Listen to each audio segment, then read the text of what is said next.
সুবহানাল্লাযী আসরা বিআবদিহি লাইলাম মিনাল মাসজিদিল হারাম ইলাল মাসজিদিল আকসা। এই ঘটনা বলতে যাইয়া আল্লাহ বলেন, আমি রাতের সামান্য কিছু কয়েক মুহূর্তের মধ্যে 1 মিনিট 2 মিনিট এর মধ্যে আমার প্রিয় হাবিবকে এই রজব মাসের 27 তারিখের রজনীতে মসজিদে হারাম শরীফে আমার নবীজি ঘুমিয়ে আছেন, আর আমি এখান থেকে জিব্রাইল ফেরেশতা দিয়া তুলে আমি মসজিদে আকসা পর্যন্ত নিয়ে গিয়েছি। এরপরে কি করেছেন আল্লাহ? আল্লাহ বলেন, এরপরে আমি 7 আসমান পাড়ি দিয়া আমার সান্নিধ্যে নিয়ে আসলাম। আমি আমার বন্ধুকে দেখলাম, আমার বন্ধু আমাকে দেখলেন, কথাবার্তা হলো, আমি আমার বন্ধুকে উপহার দিলাম। আল্লাহ আমার বান্দা বান্দীদের জন্য নামাজ নামক আরেকটা মেরাজ। এই ঘটনা যখন আল্লাহর হাবিব আল্লাহ রাব্বুল আলামিন যখন আয়াতের মাধ্যমে নাজিল করেন, আমার নবীজি যখন আরবের কাফির মুশরিকদেরকে যখন এই কথা বলেন, তারা বলে যে মুহাম্মদ আবুল তাবুল মাতলি, এটাকে আমরা মানি লাই মুনি কন্যা নাউজুবিল্লাহ। নবীজি কি আবুল তাবুল কইছেন নি? আমি আবুল তাবুল বলতে পারি, অমুক মেয়ে আবুল তাবুল বলতে পারে, অমুক বিচারক আবুল তাবুক বলতে পারে, অমুক শাসক আবুল তাবুল বলতে পারে, কিন্তু আল্লাহর সৃষ্টির মধ্যে যার মুখ থেকে, যার জবান মুবারক থেকে জীবনে কোনোদিন একটা কথাও আল্লাহর নির্দেশ ছাড়া, আল্লাহর ওহী ছাড়া বের হয় নাই, তিনি হচ্ছেন আপনি আমার নবী। বড় করে বলুন সুবহানাল্লাহ। আল্লাহ রাব্বুল আলামিন বলেন, সুবহানাল্লাযী আসরা বিআবদিহি লাইলাম মিনাল মাসজিদিল হারাম ইলাল মাসজিদিল আকসা। আল্লাহ বলেন, ও সমগ্র মানব জাতি, তোমরা শুনে রাখো, আমি আল্লাহ হচ্ছি সুবহান। মানুষের পক্ষে যেই কাজ করা সম্ভব নয়, আমার আল্লাহর পক্ষে সেই কাজ করা সম্ভব কি সম্ভব না? সম্ভব কি সম্ভব না? আমাদের কোনো অস্তিত্ব ছিল নি? আসিল দি কোনো অস্তিত্ব ছিল না। নাই থেকে যেহেতু আল্লাহ হাইয়ুন, নাই থেকে যেহেতু আল্লাহ হাইয়ুন হিসাবে, কাইয়ুম হিসাবে, মহান ক্ষমতাশালী কাদির হিসেবে আল্লাহ রাব্বুল আলামিন যদি আমাদেরকে যদি বানাইতে পারেন, রাতের কিছু সময়ের মধ্যে রাহমাতুল লিল আলামিন নবীকে আসমানের জগৎ ভ্রমণ করাইয়া মহান আল্লাহর সান্নিধ্যে রাখিয়া আবার পুনরায় জমিনের মধ্যে পাঠাইতে পারেন কি পারেন না? এই রাতের মধ্যে এই ধরনের ঘটনা ঘটছে কি ঘটে নাই? কেউ যদি বলে যে ঘটে নাই, তাহলে বলতে হবে তার ঈমান। কেউ যদি মনে করে যে এই ধরনের ঘটনা তো ঘটতে পারে না, কারণ মাথায় ধরে না, বিবেক বুদ্ধি আমার কাজ করে না, এটা কিভাবে সম্ভব? এই অসম্ভবকে সম্ভব যিনি করতে পারেন তিনি কে? অসম্ভবকে সম্ভব যিনি করতে পারেন, একটু আওয়াজ দিয়ে বলেন তিনি কে?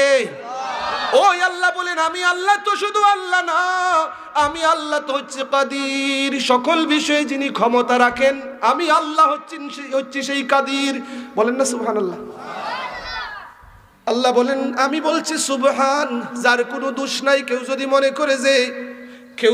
মনে করে যে এটা সম্ভব না, যে এটা এত বড় ব্যাপার সেবার সম্ভবপর নয়, তাহলে বোঝা যায় আল্লাহর ক্ষমতার মধ্যে কিছু ত্রুটি আছে, দোষ আছে, ঠিক কিনা কথাটা? তাইলে বোঝা যাইব আমার। কিন্তু আল্লাহ বলেন, আর কোন শব্দ দিয়ে আল্লাহ এখানে উল্লেখ করলেন না কেন? আল্লাহ বলেন, আমি না সুবহান, সকল দোষ ত্রুটি থেকে আমি আল্লাহ না পবিত্র। অতএব মানুষ যেটা পারবে না, মানুষের দোষ থাকতে পারে, ত্রুটি থাকতে পারে, ক্ষমতা কম থাকতে পারে, কিন্তু আমি আল্লাহর ক্ষমতা অসীম। আমি আল্লাহ যখন চাই, আমি আল্লাহ আমার হাবিবকে কেন, আমি আল্লাহ যা খুশি তাই করতে পারি। আমার উপর ক্ষমতা তো কারো চলে না। বলেন না সুবহানাল্লাহ। হাজিরিন, এই রাতে কোনো এক সময়, আজ থেকে প্রায় 1400 বছর হলো, প্রিয় নবীজি আল্লাহর সান্নিধ্যে গিয়েছিলেন। ঘটনা আমরা মোটামুটি জানা আছে, ঠিক কিনা কথাটা? আমি আর একটু আলোচনা করতাম চাইরাম, অন্য মর্মে এই জিনিসটাকে তুলে ধরতাম চাইরাম। বিষয়টা হচ্ছে, কোরআনুল কারীম আমরা তেলাওয়াত করি কি করি না? করি কি করি না? তেলাওয়াত করি আলহামদুলিল্লাহ। সূরার পর সূরা ফাতিহার পর যে সূরাটা আমরা তেলাওয়াত করি, ওই সূরাটার নাম কি? কোনটার নামটা কি? হাবিব চাপ সারা তোমরা বাদ দিয়া। আলহামদুলিল্লাহ সূরার পর সূরার নাম কি? সূরা বাকারা। সূরা বাকারা, সূরা বাকারা। গাবি চিনেননি আপনারা? গাবি আমরা চিনি না বলতে এমন কেউ নাই। বাকারা বললে বুড়াও বুঝে, জোয়ানও বুঝে, সকলেই বুঝে। ও আল্লাহ, এই সূরা বাকারা গাবি নামক সূরাটা কেন, আর এই সূরার নাম বাকারা বা গাবি বা কেন জানেন নি? খেলাই গাবি হইছে কেউ কেউ হয়তো জানতে পারেন। গাবি বা কেন এই সূরাটাই গাবি নামে কেন সূরার নাম করা হলো? দেখা দিয়ে তো নামকরণ করা যাইতো না নি, হ্যাঁ? অথবা মহিষ দিয়ে তো নাম করা যাইতো। ও আল্লাহ, এই গরু গরু আমরা সকলেরই দরকার কিনা? এই গাবিটা আমরা সকলেই চিনি কি চিনি না? আল্লাহ বলেন দেখো গাবি নামে নামকরণ করা হলো। হাদিস শরীফ তাফসীরের কিতাব খুঁজলে এই গাবি নামে কেন, এই বাকারার কথা আল্লাহ কেন উল্লেখ করলেন? আল্লাহ যে ফারুন শব্দ কর্তা তার দৃষ্টান্ত এই সূরার মধ্যে আল্লাহ তুলে ধরছেন। কন্যা সুবহানাল্লাহ। হাজিরিন, আল্লাহ বলেন ওয়া ইয ক্বালা মূসা লিকাওমিহি ইন্নাল্লাহা ইয়ামুরুকুম আন তাযবাহু বাকারা ক্বালু আতাত্তাখিযুনা হুজুওয়া ক্বালা আউযু বিল্লাহি আন আকুনা মিনাল জাহিলিন। সূরা বাকারার ৬৭ নম্বর আয়াত যখন আমরা তেলাওয়াত করি পড়ি, ঘটনাটা হচ্ছে মূসা আলাইহিস সালামের যুগের। কার যুগের? কোন নবীর যুগের? একটু আওয়াজ দিয়ে বলেন, অন্যদিকে চাইবা না কেউ, এদিকে চাও। কোন নবীর যুগের? মূসা আলাইহিস সালামের যুগের ঘটনা। কি ঘটনা ঘটেছিল? তাফসীরের কিতাব প্রমাণ করতেছে কানা রাজুলুম মিন বনি ইসরাঈল ওয়া কানা গানিয়ান ওয়া লাম ইয়াকুন লাহু ওয়ালাদুন। নবী মূসা আলাইহিস সালামের যুগে যেই মানুষ জাতি ছিল তাদেরকে বেশিরভাগ বলা হতো বনি ইসরাইল। কি বলা হতো? বনি ইসরাইল। বনি ইসরাইল যুগের মধ্যে ওই গোত্রের মধ্যে, বনি ইসরাইল গোত্রের মধ্যে এক ব্যক্তি ছিলেন অনেক পয়সাওয়ালা। কিওয়ালা? সম্পদ কি পরিমাণ? অনেক বেশি সম্পদশালী ছিলেন। ওয়া কানা গানিয়ান ওয়ালাম ইয়াকুন লাহু ওয়ালাদুন, কিন্তু ওই ধনী মানুষটার কোনো সন্তান ছিল না। কি ছিল না? যার টাকা আছে তার যদি সন্তান না থাকে এই টাকা আর কোনো দাম আছে নি বলেন তো? সে যখন মারা যাবে এই সম্পদ শেষ, ঠিক কিনা কথাটা?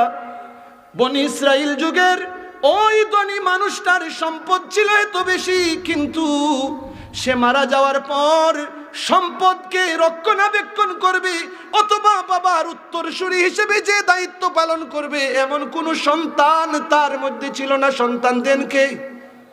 কে দান করেন? ছেলে দেন কে? মেয়ে দেন কে? কাউকে ছেলে সন্তান দেন না। এটা কার হুকুমে চলে? আল্লাহর হুকুমে। আল্লাহ বলেন ওয়ায়াহাবু লিমান ইয়াশা। আল্লাহ বলেন ও দুনিয়ার মানুষ, আমি আল্লাহ যাকে ইচ্ছা আমি তাকেই দান করি। কাউকে দেই ছেলে, কাউকে দেই মেয়ে, কাউকে দেই ছেলে মেয়ে, আবার কাউকে রাখি বান্দা, কাউকে রাখি বান্দা যে আমি তাকে কিছুই দেই না।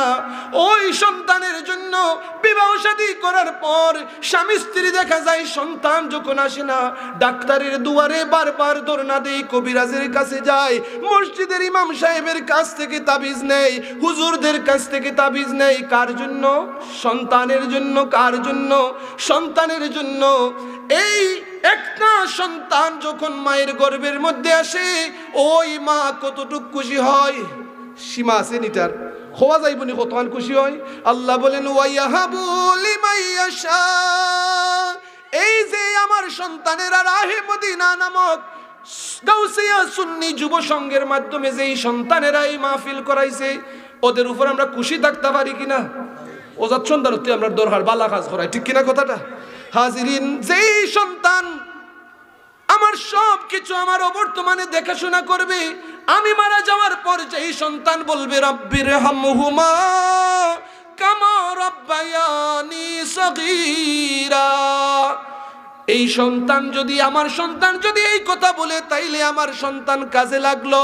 কিন্তু যদি আমার সন্তান যদি এইগুলো বলে না, টাকা যদি রাখিয়া যায়, পয়সা যদি রাখিয়া যায়, সে যদি আমি বাবার জন্য আমি আর আল্লাহর কাছে চাই না, তাইলে আমি আমার ভবিষ্যৎটা একেবারে অন্ধকার করে দিলাম। সন্তান হতে হবে তেমন, সন্তান হতে হবে তেমন, যেই সন্তান আল্লাহর রাস্তায় খরচ করবে, যেই সন্তান আল্লাহর কাছে আমার জন্য প্রার্থনা করবে, এমন সন্তান কোন আমরা চাইনি, কোন চাই? ওটা চাইনি কোন আপনারা? কিতা আপনারা চাইন? আমরা চাই কিতা জানেননি? আমার হতো বলছে আমরা চাই যে ফোয়াজুদ্দিন পয়সা বানাই লইতে পারে, মানুষে দেখলেই কইব নে বা অমুকের ফুয়াবা 7 তালাক বানাই বিল্ডিং বানাই লিছে, অমুকের ফুয়াবা মাসে মাসে রুজি করে 2 লাখ।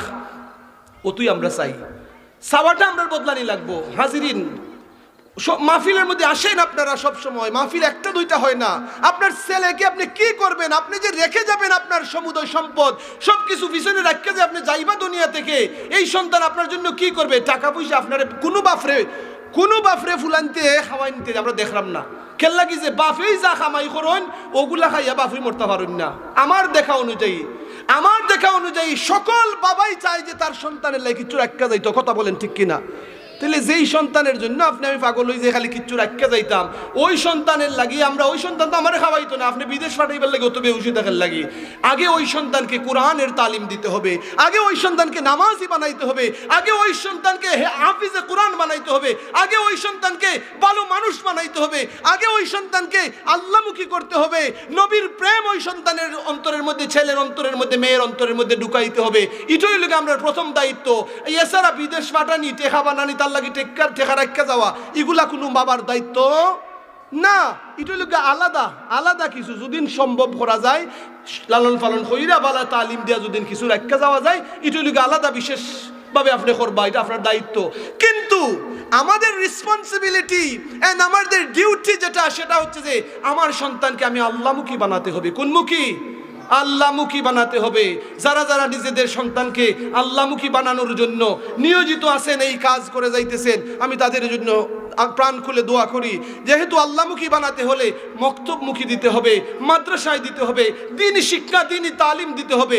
আমার সন্তান যখন দ্বীনি তালিম অর্জন করে, সে যখন ভালো মানুষ হয়ে যাবে, তাহলে আমার সন্তান আমার কাজে আসবে। হাজিরিন, সন্তানের জন্য বাবা মা কত কিছু করে, সন্তানের জন্য বাবা মা কিডনি বিক্রি করে ফেলে, সন্তানকে খুশি করার জন্য বাবা মা মানুষের বাড়িতে যাইয়া গুলামি করে, চাকরি করে, সন্তানকে খুশি করার জন্য ওই বাবা মা সমাজের, আমার পাড়ার, আমার গ্রামের সমাজের মা বাবারা যাইয়া ভিক্ষার হাত দোকানা প্রসারিত করে আর বলে লন্ডনী সাহেব, আর বলে অমুক বিদেশি ভাই, আমি আমার ছেলেকে লালন পালন করতে পারছি না, পড়ালেখার খরচ দিতে পারছি না।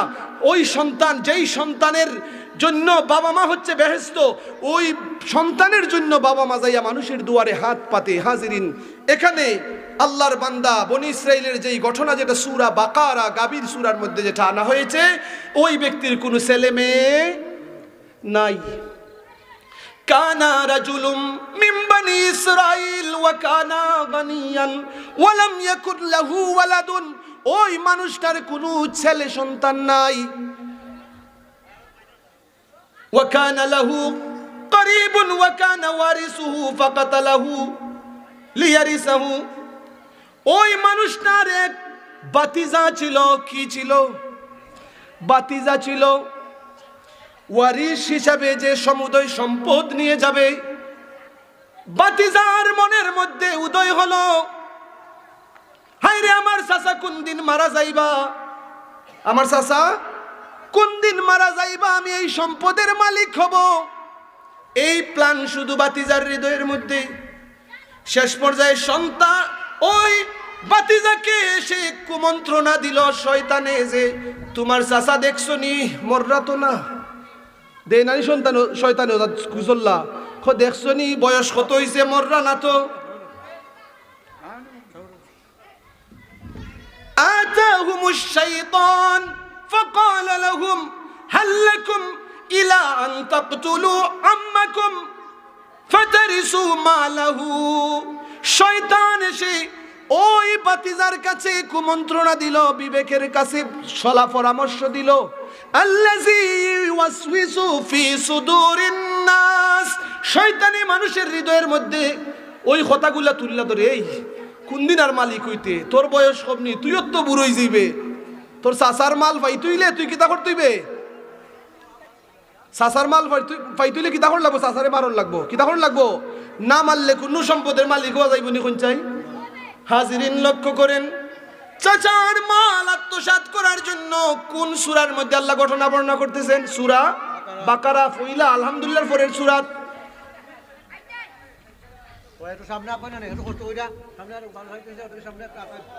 ঠিক আছে, আস্তে আস্তে ফাঁকা জায়গা যেগুলো আছে এগুলো আপনারা পূরণ করে নেওয়ার চেষ্টা করবা। আর আমি আপনারা অনুরোধ বাচ্চা ভলেন্টিয়ার যারা আছো তোমরা রাহে মদিনার এখানে ফুলাফাইন আউট চিল্লাচিল্লি করো, এগুলারে বন্ধ করবাই। হাজিরিন লক্ষ্য করেন, হাজিরিন লক্ষ্য করেন, ওই সন্তান ওই বাতিজা চাচাকে এবার শয়তানের দুকায় পড়িয়া হত্যা করার ষড়যন্ত্র করলো। দুই গ্রামের মাঝখানে একটা দেওয়াল ছিল, প্রাচীর ছিল, সীমারা ছিল। এক এক বর্ণনায় এক এক রকম এসেছে। ওই সীমানার মানুষ এই সীমানায় তাদের মধ্যে ঝগড়া লেগে থাকতো। বাতিজা সিদ্ধান্ত নিল, চাচাকে যদি আমি মেরে ওই গ্রামের মধ্যে সীমানার মধ্যে যদি রেখে আসি তাহলে তো মানুষ মনে করবে যে আমার চাচাকে ওই গ্রামের মানুষ খুন করছে। বাতিজা শয়তানের কুশল্যায় পড়ে ওয়াসওয়াসা তার বিবেকের মধ্যে যাওয়ার পর চাচাকে সত্যি রাতের বেলায় খুন করে নিল। খুন করিয়া নিয়ে গেল ওই গ্রামের দেওয়াল যেটা সীমানা যেটা তাদের সীমানায় নিক্ষেপ করে আসলো। সীমানায় নিক্ষেপ করে আসার পর কাল যখন হলো বাতিজা চিল্লাচিল্লি শুরু করলো, আমার চাচার লাশ তো পাওয়া যাইতেছে না, আমার চাচারতে পাইতেছি না, আমার চাচা কোথায়, চাচা কোথায়? ঘটনাটা ঘটাইছে কেটাই? বাতিজাই। কে ঘটাইছে ঘটনা? বাতিজাই। আমার চাচা কোথায়? বন্ধুরা আমার, মুরব্বী সাহেবরা, দুশ্মন বেশি দূরের থাকে না, মানুষের দুশ্মন থাকে, মীর জাফর থাকে খুব কাছের। কথা বলেন ঠিক কিনা? বন্ধু সারা বন্ধুর ক্ষতি করতে পারে না, আপন মানুষ তারা আপন মানুষকে বিপদের মধ্যে নিক্ষেপ করতে পারে না। আমার জীবনের দেখা ঘটনা যেটা বাস্তব জীবনে, বয়স 40 ঊর্ধ্ব হয়ে গিয়েছে, অভিজ্ঞতা থেকে বলছি। 16 বছর বয়সে যখন শ্রীমঙ্গল পড়ালেখা করতাম, হিন্দু এক ছেলে ছিল, তার নাম ছিল নির্জন। ওই নির্জনের বন্ধুরা তাকে হত্যা করে, আর কেউ করে নাই, বন্ধুদের শাস্তি হয়েছে, বন্ধুরা তাকে হত্যা করে ড্রেইনের মধ্যে ফেলে দিয়েছিল। কে করছিল হত্যা? সামান্য স্বার্থের জন্য তাকে হত্যা করে দিয়েছিল। আপনজন ছাড়া এমন কাজ করতে পারে না। বাহিরের মানুষ যারা, সমাজের অন্য মানুষ যারা, আপনি ভালো কাজ করলে হয়তো কেউ হিংসা করবে, অথবা হয়তো কেউ বাহবা দিবে, সাধুবাদ দিবে, কিন্তু নিজের সাথে যদি কেউ এমন থাকে, ওই মানুষ আপনাকে যদি ক্ষতি করতে চায়, আপন ছাড়া দ্বিতীয় আর কেউ ক্ষতি করে না, বেশি ক্ষতি করে আমির জাফরি করে আপনজনরা। ঠিক কিনা কথাটা? হাজিরিন লক্ষ্য করে নেবার। চাচাকে মারিয়া ওই গ্রামে যখন রেখে আসলো বাতিজা, সকালবেলা চিল্লাচিল্লি শুরু করছে যে আমার চাচা রেখে পাইতেছি না, চাচা কোথায়, চাচা কোথায়? শেষ পর্যায়ে ওই গ্রামের মানুষেরা যখন তারা দেখলো এখানে লাশ, তারাও বলা বলি করতে লাগলো, হায় রে, এই লাশটা তো অমুক পয়সাওয়ালা, অমুক সম্পদশালী ধনী মানুষ, যেটা ওই গ্রামের পাশের গ্রামের ধনী মানুষের লাশ। এই ঘটনা কে করলো? এই ঘটনা কে করলো? তারা নিজেদের গ্রামের মধ্যে সবার কাছ থেকে সব তথ্য নিল। সবাই বলল যে আমরা তো কেউ দেখি নাই, ঘটনা তো আমরা করি নাই। এই গ্রামের মানুষেরা যখন শুনতে পাইল ওই গ্রামের মধ্যে লাশ পাওয়া গেছে, এই তোমরা এখানে কি তা করবে? এই এই সরো এখান থেকে, এই মোহাম্মদ এখান থেকে সরো, ওয়াজ শুনলে ওয়াজ শুনো। হাজিরিন লক্ষ্য করেন, ওই গ্রামের মানুষেরা যখন লাশ পাইল, এই গ্রামের মানুষেরাও লাশের সন্ধান যখন পাইল, দুই গ্রামের মধ্যে বিরাট বিরোধ লেগে গেল। দুই গ্রামের মধ্যে বিরাট বিরোধ লেগে গেল। বিরোধ স্বাভাবিক লাগবো কি লাগতো নাই? বিরোধ লাগলো। এখন বিরোধ লাগার পর বড় ধরনের হাঙ্গামা দেখা দিচ্ছে। হঠাৎ করে বাতিজা যেটা ছিল মূসা আলাইহিস সালামের সাথে দেখা হয়ে গেল। কার সাথে দেখা? মূসা নবীর সাথে দেখা। খুনি যদি বাহির করেন তাইলে তো হয়তো মূসা আলাইহিস সালাম একটা সমাধান দিলে সবাই মেনে নিবে।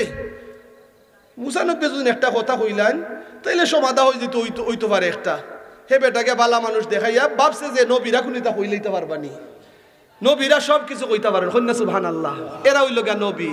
নবীরা আপনার ঘরের মধ্যে কি আপনি খাইতেছেন, কিতা করতেছেন, কোন সময় কি করতেছেন, আল্লাহ নবীদের এটা সব দেখাইলেন, কন্যা সুবহানাল্লাহ। সকল নবীর সেরা নবী যিনি, তাই খেটা মুহাম্মাদুর রাসূলুল্লাহ সাল্লাল্লাহু আলাইহি সাল্লাম। আর আমরা নবী হইতে পারেননি। হাজিরিন, মুসা আলাইহিস সালামের কাছে যখন যাওয়া হলো, মুসা আলাইহিস সালামের কাছে গিয়া ওই যুবক বলতেছে যে ওগো আল্লাহর নবী মুসা আলাইহিস সালাম, আমার চাচার লাশ পাওয়া গেছে, কে বা কারা আমার চাচাকে খুন করে ফেলেছে, এখন আপনি এটার একটা ফয়সালা কইরা দিলেন, বিচার একটা কইরা দিলেন। হে বেটাই ভাবছে মনে হয় মুসা আলাইহিস সালামে কইলেই বাজে অবাদ করে বাদ দিলা ওইটা, এখন তো পাওয়া যাইতেছে না, যেহেতু খুনি, তো তোমরা অন্ত আল্লাহর রাস্তায় বাদ দিলা, হে ভাবছে ওজাত বিচার হয়ে যাব। এখন সকলে মিল্লা আইসন মুসা আলাইহিস সালামের কাছে, আইয়া কইন যে আপনি একটু আল্লাহর লগে কথা হন, নাইলে আপনি যেহেতু নবী, আপনি আল্লাহর সাথে কথা কইন আর আমরা খুনিরে বাইর করে দিন।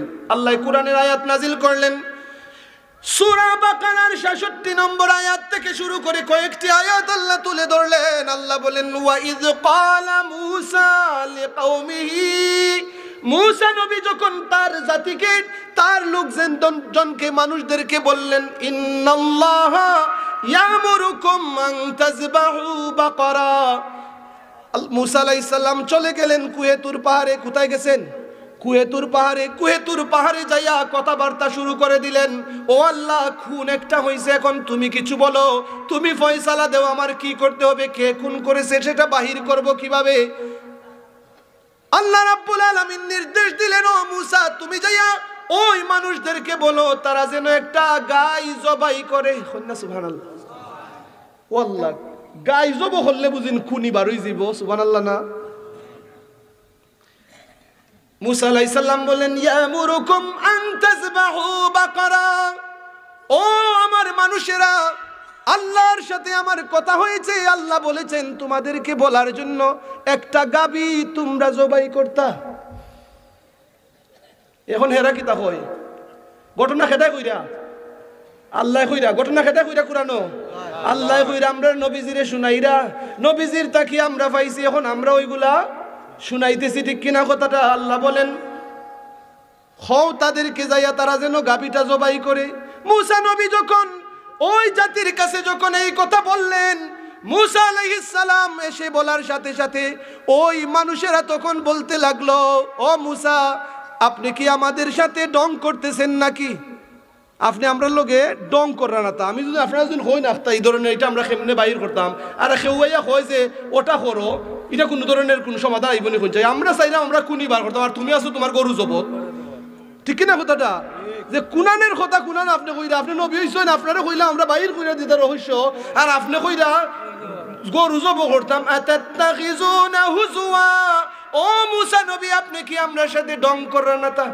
ডঙ্গের তুই কথা না বুঝা যায়, ঠিক কিনা কথাটা? আপনি আমরা লোকে ডং করেন না তা। মূসা আলাইহিস সালাম বলেন, ক্বালা আউযু বিল্লাহ, কি বলেন? আউযু বিল্লাহি আন আকুনা মিনাল জাহিলিন, আমি মূর্খ নাই, যেমন মনে চায় আমি কথা আন্তাজি কইলাম, কন্যা সুবহানাল্লাহ। আমি মাফ চাইলাম আল্লাহর, তাই এই শয়তানের তাকে আল্লাহ আমার হেফাজত রাখতা, ই আন্তাজি কথা আমি কই না, কন্যা সুবহানাল্লাহ। আউযু বিল্লাহ, বানা চাচ্ছি আল্লাহর নিকট, আন আকুনা মিনাল জাহিলিন, আমি অজ্ঞ নয়, মূর্খ নয়, বিচার করে দিব। তোমরা এই মুহূর্তের মধ্যে পড়েছো, তোমরা তোমাদের সমাজের মুরব্বী, সবচেয়ে ধনী যেই মানুষটা, ওই মানুষটাকে হত্যা করা হয়েছে। আমি যেহেতু বলেছি গরু জবাই করার জন্য, তোমরা ভাবছো এটা ডং করছি। না না, আমি ডং করছি না, আজে বাজে কোনো কথা বলছি না। নবীদের কথা যা হয় সেটা আল্লাহর পক্ষ থেকে হয়, বড় করে বলুন সুবহানাল্লাহ। এবার তারা বলতে লাগলো, কালু দুলানা, ঠিক আছে মূসা নবী, ডং জিবলা করলেন আপনি, আচ্ছা ঠিক আছে, কালু দুলানা রাব্বাকা ইউবাইয়িন লানা মা হিয়া, এবার আপনি আল্লাহর কাছে বলুন, ওই গাবিটা যে আমরা জবাই করব, এটা কোন জাতের গাবি হইতো? আদা মাদা যে ওই যে মেদি গাই, যেটা মাদি বাছুর হইতো, নাকি বুড়া গাই হইতো, না কোন জাতের গাই হইতো, একটা জোয়ান সাক্কাইলা গাই হইতো, কোনটা হইতো? ইজার দরকার আছে নি কইছে ওটা জিকাইবার? আমরা সমাজের মধ্যে মানুষ দেখবা যে বোধটা যদি হয় তুমি ওটা করিলেইও। ছাগল যে জবাই করতাম, ছাগল যে জব করতাম, কি জাত ছাগল জব করতাম? এটা ছাগি করতাম না খসি করতাম না ফাটা করতাম না এই সেই বিভিন্ন কিছু বিভিন্নভাবে বলে। হাজিরিন, মুসা নবীকে বলতেছে তারা, ও মুসা নবী আগে আল্লাহর কাছে যাইয়া বলেন গাবি যে আল্লাহ বলেছেন জবাই করার জন্য, ওই গাবিটা কি জাত গাবি জবাই করতাম। এখন আবার মুসা নবী ওই তুর পার কন্যা সুবহানাল্লাহ। আর আমরা নবীর যখন মনে কিছু চাইতো সাহাবীরা কইতা আমরা নবীটাই জিবরাইল আইতা, কন্যা সুবহানাল্লাহ। হাজিরিন, মুসা নবী আবার কুহে তুরে তুরে সিনা والتين والزيتون وطور سينين وهذا البلد الأمين। এই ঘটনাটা কেন আনলাম? কারণ আজকের যে রাত, ওই রাতে আমার নবীজি ওই তুরে সিনা পাহাড় দিয়া ভ্রমণ করেছিলেন। বলেন না সুবহানাল্লাহ। শুধু তাই নয়, মুসা নবীর কবরের পাশেও আমার নবীজি গিয়েছিলেন আর বলেছিলেন মারারতু বিকবরি মুসা, আমি মুসা নবীর কবরের পাশ দিয়া রজবের 27 তারিখ মেরাজের রাতে গিয়েছিলাম।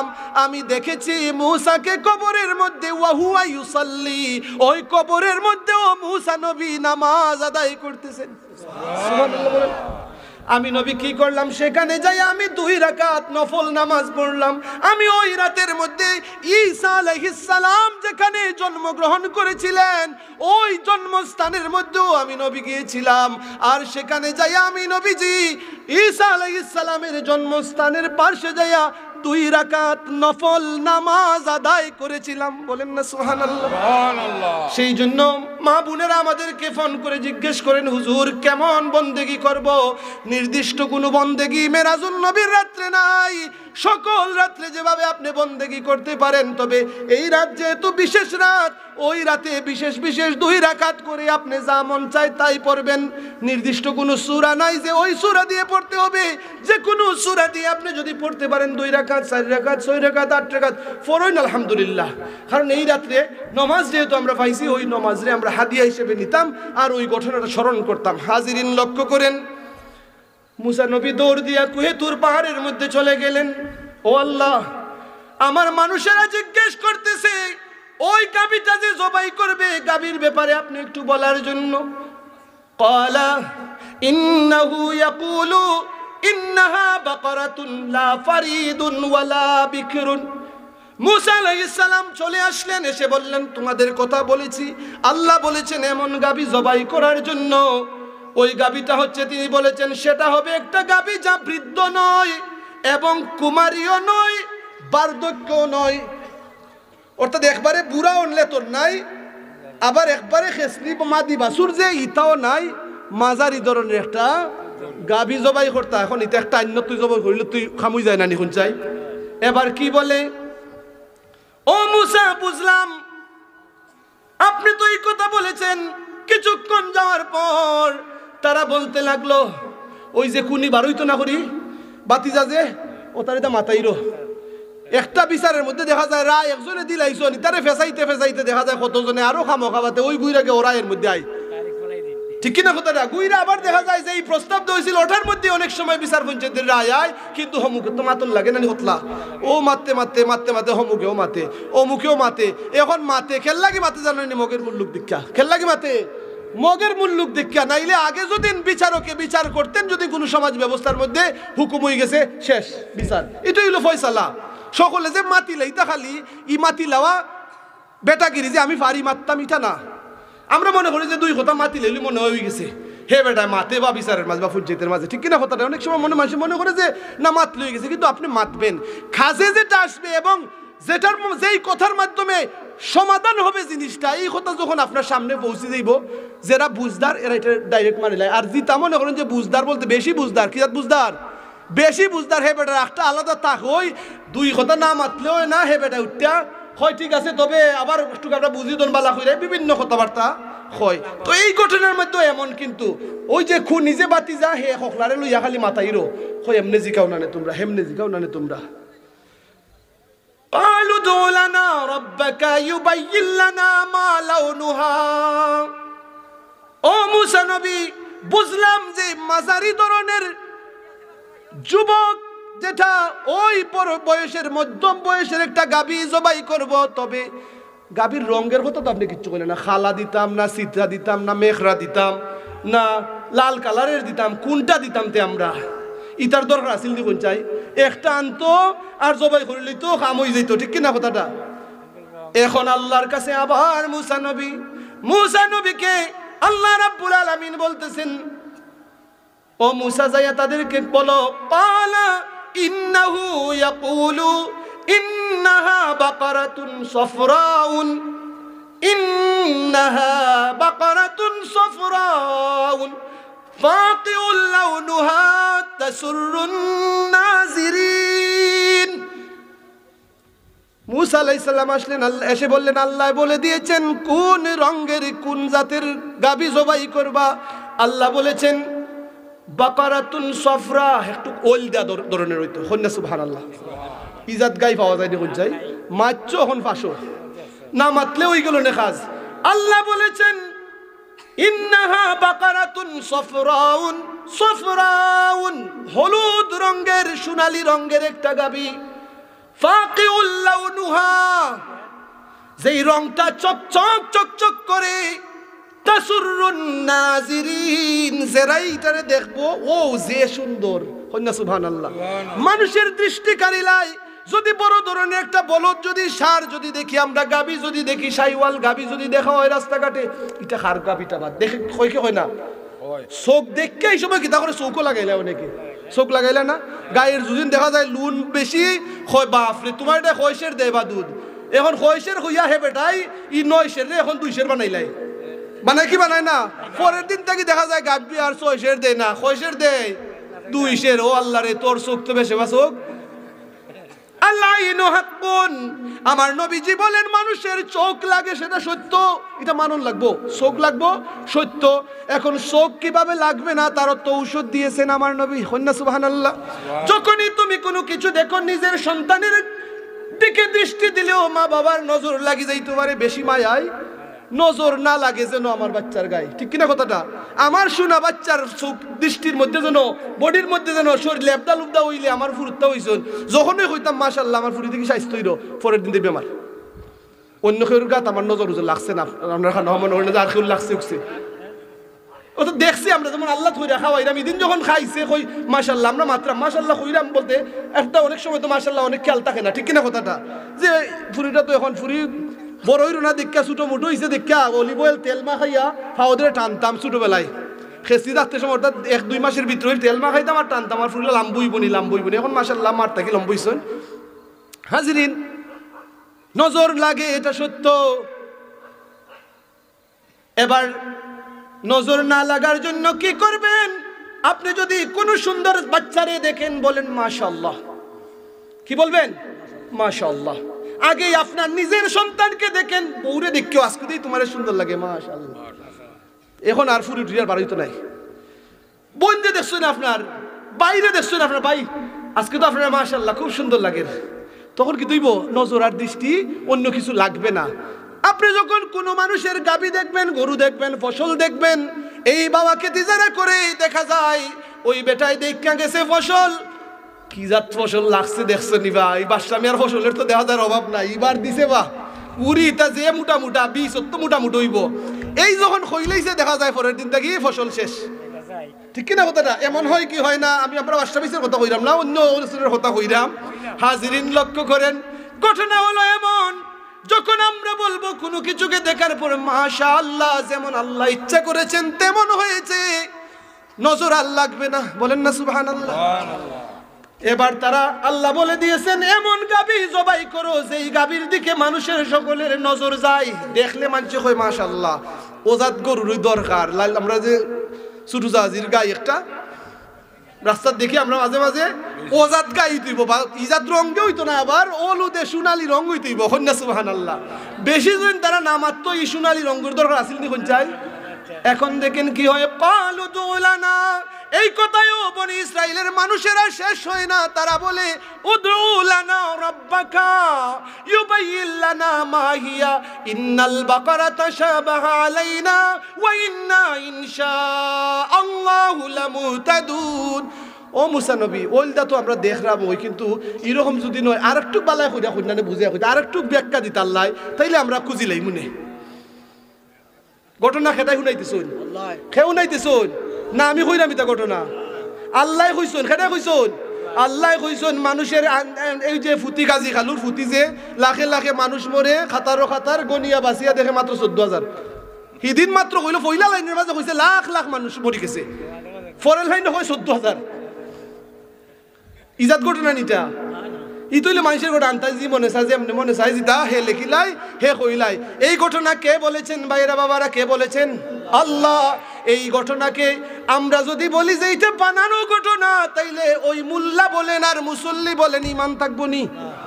আল্লাহ বলেন ওই বনি ইসরাইলের মানুষেরা মুসা নবী যখন এই কথাগুলো বললেন, তারপরেও তারা গাবি খুঁজতেছে না, তারা বলতেছে আরো গেজি খাও, আরো গেজি খাও। আবার মুসা নবী কুয়েতুর পাহাড়ের মধ্যে যখন চলে গেলেন, ও আল্লাহ, তারা বলছে আর একটু, সব গাবি তো হলুদ রঙের, তো আরো অনেক গাবি পাওয়া যাইতে পারে, মাঝারি বয়সের হইতে পারে, তাসুররুন নাজিরিন, মানুষের দৃষ্টি কাটতে পারে এমন তো গাবি শুধু একটা না। ওই বনি ইসরাইলের অমুকেরও তো গাবি আছে, তমুকেরও তো গাবি আছে। আর একটু বিস্তারিত বলার জন্য আল্লাহ বলে দিলেন, মুসা নবী আবার ওই জাতির কাছে আসলেন, এসে বলতেছেন ক্বালা ইন্নাহু ইয়াকুলু ইন্নাহা বাকারাতুন লা যালুলুন তুসিরুল আরদা ওয়া লা তাসকিল হারস মুসাল্লামাতুল লা শিয়াতা ফিহা। এবার আল্লাহ বলে দিয়েছেন, ও মানুষেরা শোনো, আল্লাহ রাব্বুল আলামিন এবার বলে দিয়েছেন এমন গাবি জবাই করার জন্য, এমন গাবি জবাই করার জন্য, এমন গাবি যেটা কোনোদিন এক যারা গাবির মাঝে ফাইজুনের কুসা, ফাইজুনের গুতা, খঞ্চির বাড়ি, এই ধরনের একটা পশম পর্যন্ত এমন এমন হইছে না, যেটা কোনোদিন আল চাষও করছেন না, অথবা ই গাবি দেয়া মানুষে পানির দেওয়ার ব্যবস্থা করতেছে মাঠের মধ্যে, ই জাতীয় কোনো কাজের মধ্যে লাগাইছুন না, ও জাতের গাইবার করতাই। এখন বুঝবা খুতু তৈতো না, চামড়ার ফসম সময় একটা এদিক সেদিক করতো না, মোরা থাকতো না, গর্দনার মাঝে যে দাগ ফোরা ইতো থাকতো না, আলের গুতা, ফাইজুনের গুতা, ইটা কিচ্ছু থাকতো না, কোনো কাজ জীবনে করছে না, ও জাতের গরু আনো কন্যা সুবহানাল্লাহ। মাতো দু জিগাও দু জিগাইলে খবর হইব না নি, যদিন বেশি না মাত্র একটা কাজ করিলেই তো হইলেই গাই জব করিলেই তো হাম হয়ে গেল না, ঠিক কিনা কথাটা? বেশি মাতার বুঝছেন নি, মগের মুল্লুক জিগানো অনু বেশি মাতে, কোন মুল্লুক জিগানো? মগের মুল্লুক জিগানো, বিচার হইব কি তা গর্দ নামুটা দেখি ওটাই না দিব ফাঁসি।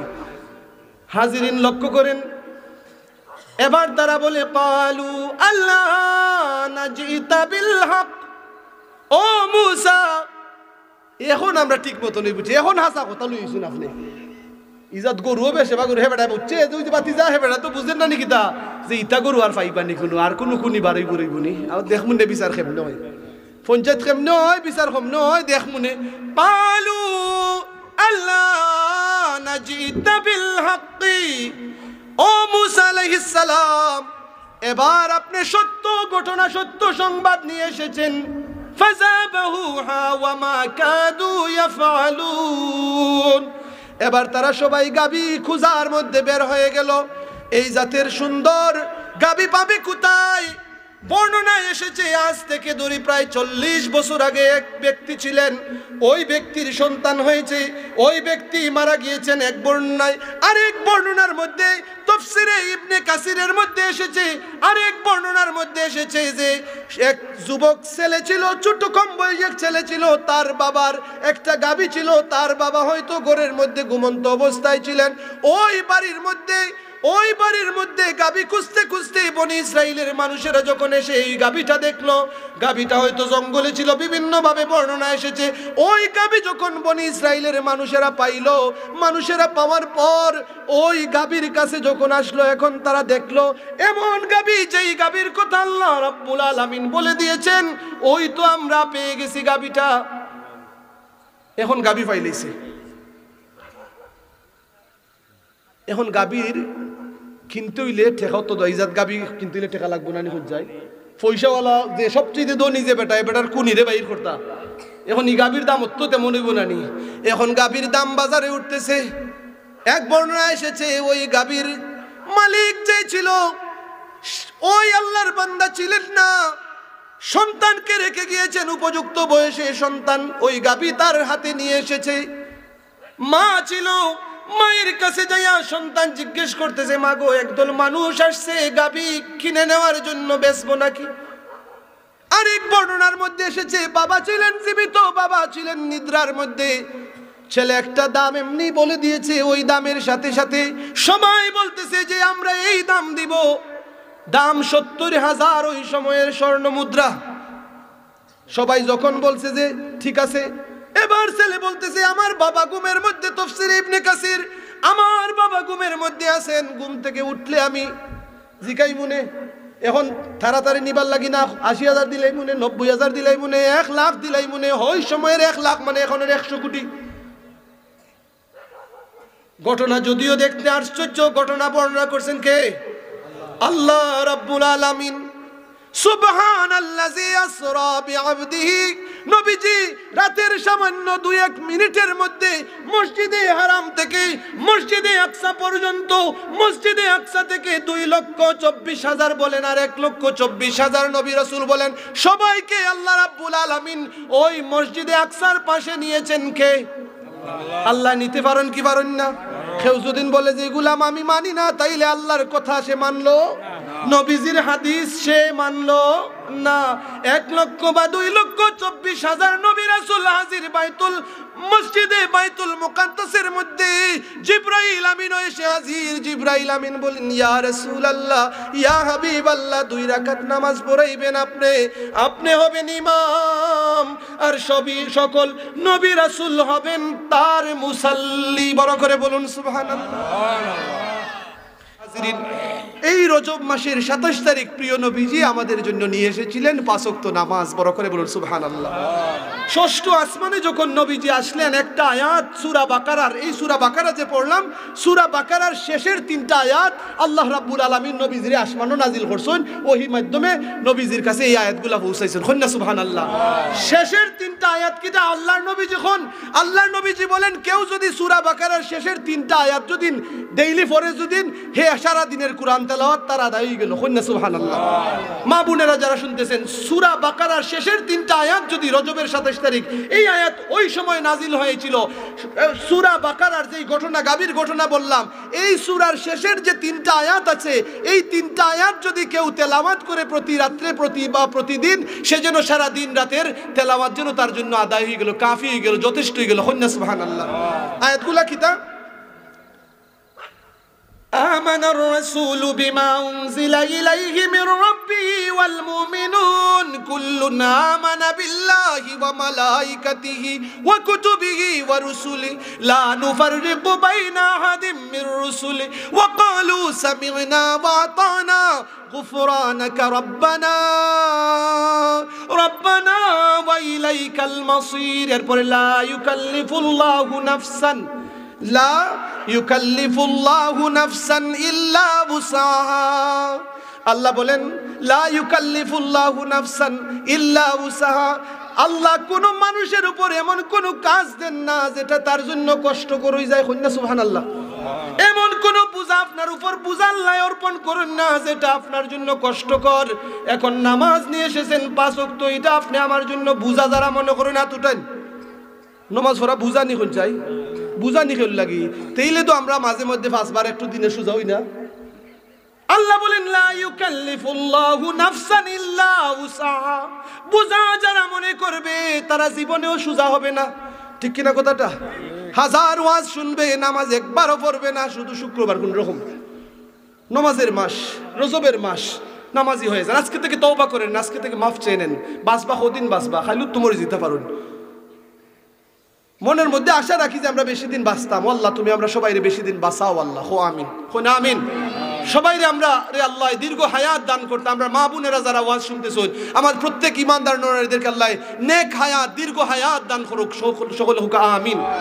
হাজিরিন, আমরা বাঁচতে চাই, কিন্তু ওই নামাজকে যদি আমরা বুঝা মনে করি, আল্লাহ বলেন মানুষের উপর এমন কোনো দায়িত্ব দেন না যেই মানুষের উপর দায়িত্ব দিলে মানুষ বুঝা বহন করতে পারে না, এমন বুঝা আল্লাহ কাউরে দেন না। কন্যা সুবহানাল্লাহ। আমি দেখি মাঝে মাঝে খেউর করে দিলেন সাইল্লা ফুরি একটা না, হে বেটা ই সাইর ফুরিয়ে ওজাতের মায়া করবো, ওজাতের বুঝা দায়িত্ব বহন করতে পারবো দিকে আল্লাহ ওজাত দিন। কন্যা সুবহানাল্লাহ। খেউরে আল্লাহ ফুয়াও দেন ফুরিও দেন, যে যেটা সইতে পারে। যার যার দায়িত্ব অনেকগুলো আছে, কেউ বিভিন্নভাবে পরিবারের প্রধান হইয়া অনেকগুলো দায়িত্ব থাকে, যে যতটুকু পারবো সহ্য করতো তারে আল্লাহ ওই জাতের দায়িত্ব দিয়াও পাঠান। কন্যা সুবহানাল্লাহ।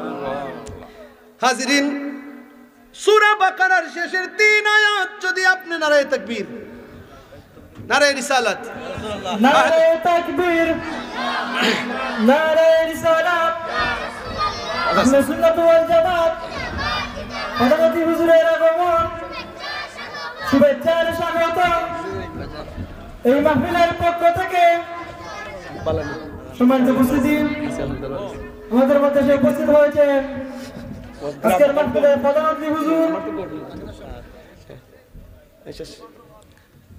হাজিরিন, আল্লাহ কারো উপর এমন বুঝা দেন না যে এই বুঝা মানুষ বহন করতে পারতো না, ইজাত বুঝা দেন না। কন্যা সুবহানাল্লাহ। এখন নমাজ আপনার লাগি বুঝা না তখন চাই, যারা যারা মনে করেন যুবক, যারা মুরব্বী যারা আসুন, নমাজ যারা যারা ফাঁসক তো ফরবা একটু হাত তুললেও আপনারা একটু দেখতাম চাই আমি। নমাজ ফরবা যারা, নারায়ে তাকবীর, নারায়ে রিসালাত, হাত নামাইন। আপনারা হাত তুলছেন, ফেরেশতারা রেকর্ড করতেছেন, আপনার দুই সাইডে দুইজন করে তারাও দেখতেছেন, তুলতেছেন। এখন যদি দুকাবাজি করতে চান, দুকাবাজি সারা জীবনে করতে পারবা। উস হইবা ও সময় হইব, উস সুজা হইবা যে সময় মাটিত গিয়া ও সময় একবারে সুজা হয়ে দিব আমরা, ঠিক কিনা কথাটা? অতএব নামাজ এখন যদি না পড়েন, যদি এখন যদি সুজা না হন, তাহলে আর সুজা হইবার ব্যবস্থা নাই। লাস্টের 3 আয়াত সূরা বাকারার লাস্টের 3 আয়াত নিয়মিত ডেইলি আমার মা বোনেরা সহ অন্ততপক্ষে কোরআন শরীফটা খুললে অন্ততপক্ষে এই 3টা আয়াত নিয়মিত পড়ার চেষ্টা করবেন। এই 3 আয়াত পড়লে কি তো জানেননি, ঘরের মধ্যে যদি রাতের বেলা যদি ফইরা ফু দেন, যদি এই আয়াতগুলা ফইরা, তখন জীবনে কোনোদিন সুদ ডাকাইতে আপনার করাইতো নাই। কন্যা সুবহানাল্লাহ। জীবনে কোনোদিন কোনো ক্ষতিকারক জিনিসে আপনার ক্ষতি করতে পারতো নাই। জীবনে কোনোদিন কোনো জাদু টুনা, জাদু যত ধরনের জাদুই করুক না খেল লাগি, আল্লাহর নবীজি যেহেতু বলেছেন আমরা এই সাহস রাখতে পারি, রাত্রে ঘুমাইমু এই 3টা আয়াত ফইরা ফাল্লিবা 3টা তাফা দিমু দিয়া ঘুমাইবা, কোনোদিন কোনো ক্ষতিকারক জিনিস আপনার কিচ্ছু ক্ষতি করতে পারতো না। সুরে দেখে আপনি ডরাইব। কন্যা সুবহানাল্লাহ। সুরে শুরু করতো আয় জানো সুর, যদি আপনি আপনার বাড়ির মধ্যে এগুলা ফইরা যদি ঘুমান, সূরা শবে মেরাজের আলোচনা যেটা, সুবহানাল্লাহ তসবিহ বেশি বেশি করে পড়বা, আস্তাগফিরুল্লাহ পড়লে আপনি 100 বার 1000 বার বা যতবার মনে চাই শুরু শুরু তসবিহ যদি ডেইলি অন্তত পড়ার অভ্যাস করে নিতে পারেন, আস্তাগফিরুল্লাহ আস্তাগফিরুল্লাহ, আপনার সবটা পাইলিবে আল্লাহ, সবটা দিলাইবা। কন্যা সুবহানাল্লাহ। বাচ্চার দরকার আল্লাহ বাচ্চা দিবা, রিজিকের দরকার আল্লাহ রিজিক দিবা, আপনার ব্যবসা বাণিজ্যের মধ্যে বরকতের দরকার এগুলো আল্লাহ দিবা। কন্যা সুবহানাল্লাহ। খালি বেশি কিছু না, আস্তাগফিরুল্লাহ। হাজিরিন, লক্ষ্য করেন সর্বশেষ কি তো হইল ঘটনাটা, আমার স্নেহাস্পদ ছোট ভাই মৌলানা আহমদ শাফি সাহেব, আমার খুব আপনের খুব আদরের আমার স্নেহাস্পদ ভাই, তাই নাইছুন এখানের মধ্যে আপনার সামনে মূল্যবান আলোচনা করবা। লাস্টের যে ঘটনাটা আমি বলতেছি, সর্বশেষ আল্লাহ কিতা করলা, মুসা ওই তারা গাবি পাইলো, গাবি কিতা করছে, তারা গাবি যখন পাইলো, গাবি পাওয়ার পরে গাবিটা জবাই করলো। কত টাকা দি? দেখা যায় যে গাবিরে ওজন করা হইছে পাল্লার মধ্যে, আর এদিকে সোনা রূপা ওজন কইরা তার ডাবল নাই 10 গুণ বেশি দেওয়া হইছে। কন্যা সুবহানাল্লাহ। পয়সা বেটার কমনি কোন চাই দিত না, যে সবচাইতে ধনী মানুষ মারা গেছে, তার সম্পদের অভাব নাই, খুনি বারইবার দরকার। কন্যা সুবহানাল্লাহ। এখন খুনি বারইতানি, খুনি বারইতা নানি, এখন গাবিটারে জবাই করছন, গাবি একটা জব হলো তুই তো না নিখন চাই, এখন গাবি ওটা আন্যা হিদিকে হে বেটার মালদার, এই সম্পদের বাতিজা মালিক হয়ে দিত সুজা। সম্পদ পাইলেই তো সম্পদ জিনো যাইবার জাল লাগি রাখছন, যার ওয়ারিশ যেটা সেই ওয়ারিশত্তি পাইতিব, ঠিক কিনা কথাটা? এখন যদি বেটার যেহেতু ছেলে মেয়ে নাই, কেউই নাই, তাইলে ও যে আল্লাহওয়ালা বান্দার এক সন্তান তারে ফাইল দিলাইছেন গাবির ওজন করে। এখন না সুবহানাল্লাহ। আরো বহুত সম্পদ রইছে, এখন সম্পদ তাহার পরে কি ঘটছে ঘটনা, গাবি জবাই করছে, হইতেছেন আড্ডি দিয়া অথবা লেজ দিয়া। আল্লাহ নির্দেশ দিলেন, সুম্মা কাজ আল্লাহ নির্দেশ দিলেন, ফাকুলনা দুরিবুহু বিবাদিহা, ফাকুলনা দুরিবুহু বিবাদিহা। ওই গাবি যেটা জবাই করা হয়েছে, গাবির একটা অংশ দিয়া ওই মরা মানুষটার মধ্যে হত্যাচারে করা হয়েছে, ওই মানুষটার মধ্যে যখন টাচ করা হলো, লাগানো হলো, সোয়াইছুন যখন জিন্দা হয়ে গেছেন। কন্যা সুবহানাল্লাহ। আল্লাহ জিন্দার ঘটনাকে আল্লাহ এইভাবে তুলে ধরেন, কাযালিকা কাযালিকা ইউহয়িল্লাহুল মাউতা ওয়া ইউরিকুম আয়াতিহি লাআল্লাকুম তাকিলুন। আল্লাহ বলেন আকল যদি তোমরা থাকে, ব্যাকল যদি না হও, বিবেক যদি থাকে, ইনসাফ যদি তোমার মধ্যে থাকে, জ্ঞান যদি তোমার মধ্যে থাকে, বুদ্ধি যদি তোমার মধ্যে থাকে, তাহলে তোমারও যে আল্লাহ রাব্বুল আলামিন একদিন জিন্দা করবেন সেটা তুমি বুঝিলেই ভাই। না আমরা মরতাম নাই, মরমুনি আমরা এখেও কই আর কেমনে উঠতাম আমরা, তুলবা উলবানি ও তো মরবাই আর শেষ কই না, নাউযুবিল্লাহ। আল্লাহ বলেন কাযালিকা ইউহয়িল্লাহুল মাউতা ওয়া ইউরিকুম আয়াতিহি লাআল্লাকুম তাকিলুন। আল্লাহ বলেন যে এভাবে আল্লাহ জিন্দা করেন। আল্লাহ অর্থাৎ আমরা তো বানাইছুনই নাই থাকি কন্যা সুবহানাল্লাহ, কিন্তু আসলাম নি এইভাবে যখন আমরা ছিলাম না, আল্লাহ আমাদেরকে বানাইছেন গাভীর লেজ দিয়ার হাড় দিয়া, যেভাবে আল্লাহ জিন্দা করেছেন। আল্লাহ বলেন আমি আল্লাহর যেমন ইচ্ছা, আমি আল্লাহর মাহাত্ম্য রহস্য তোমরা বুঝবা না। ওই যে গাভী, যে আল্লাহর উদ্দেশ্য আছিল একটা গাভী দিয়ে জব করা, এটা কুনিও বার করতা, এখন কুনি হয়ে গেছে, উঠে গেছে জিন্দা, ওই মরা মানুষটা জিন্দা হয়ে গেছে। এই বাতিজারে ধরো, খারে ধরতা বাতিজারে ধরতো, ও বা তোমারে মারসুন খেটায় তফসির, ও বা তোমারে মারসুন খেটায় কোন অনু এনু মারছে, এনু মারছে, তাকে হত্যা করা হলো। বিচার সে খুনের বদলা খুন, তাকে হত্যা করা হলো। শেষ। খাইছেনি পাইছেনি কিচ্ছু হাজিরিন। ঘটনাতে কত কিচ্ছু আছে না, একটা ঘটনা কিচ্ছা বলা হয় কেন? মগের মুল্লুক যে যেমন তেমন যা বললাম, অর্থাৎ আমরা যা মনে চাই তা করলে হবে না, যা বলবো তা করলে হবে না। যা কিছু বললাম অন্ততপক্ষে অন্তত এই মাহফিলের মাধ্যমে বুঝতে জানো, অন্ততপক্ষে আমরা প্রিয় নবী রাহমাতুল্লিল আলামিনের মাধ্যমে আমরা কোরআন পাইছি। নবীজির উপর বেশি বেশি দুরূদ শরীফ পড়ার চেষ্টা করবা, নবীজিরে নিজের জানের চাইতে আরো বেশি আপন মনে করবা। সবে মেরাজে নবীজি নামাজ নিয়ে আইসুন, নামাজ আদায় করার চেষ্টা করবা। আল্লাহ রাব্বুল আলামিন যেন আমাকে যা বললাম আমাকে আমল করার, আপনাদেরকে আমল করার তৌফিক যেন আল্লাহ রাব্বুল আলামিন দান করেন। সকলে বলি আমিন। ওয়া আখিরু